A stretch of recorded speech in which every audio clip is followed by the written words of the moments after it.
Kay bahaw ba mo kung unsay hinungdan sa away tali sa Muslim ug sa Kristiyano? Adtong unang panahon, may usa ka Muslim nga nagbaligyag sundang. Og sa pikas, Kristiyano nga namaligyag habol. Kusog ang negosyo kaniadto sa merkado. Og silang duha higala. Ako mismo kita sa ilang pagkaamigo. Apan ang nakabate, ang ilang panaghigala ay giguba tungod lamang sa ilang baligyang sundang og habol. Ang Muslim musagit, sundang, sundang. Og ang Kristiyano moingon, habol, habol. Og didto na namugna ang ilang away. Kay nagtuo man ang Muslim nga ang gihisgotang habol sa Kristiyano mao ang iyang gibaligyang sundang. O sa nakatigbas, patay ang Kristiyano. Ug ang tanang tao nialibwag. Nibarog ang Muslim atubangan sa patayng lawas sa iyang amigo nga Kristiyano. Og ningon ka habol. Hait man lagi.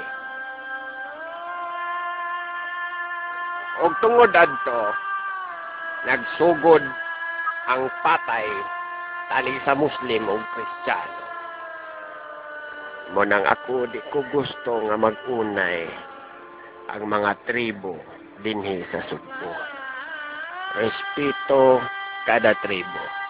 Ug karaway-away atong putlon ang mga garbo sa usag-usa.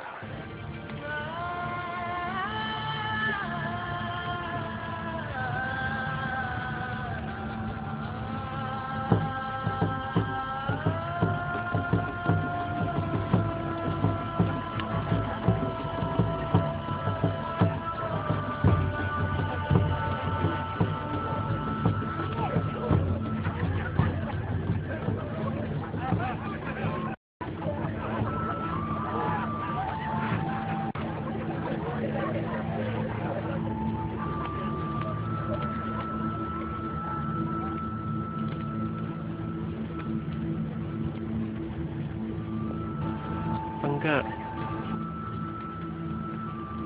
Hoy. Tugpasad, oy.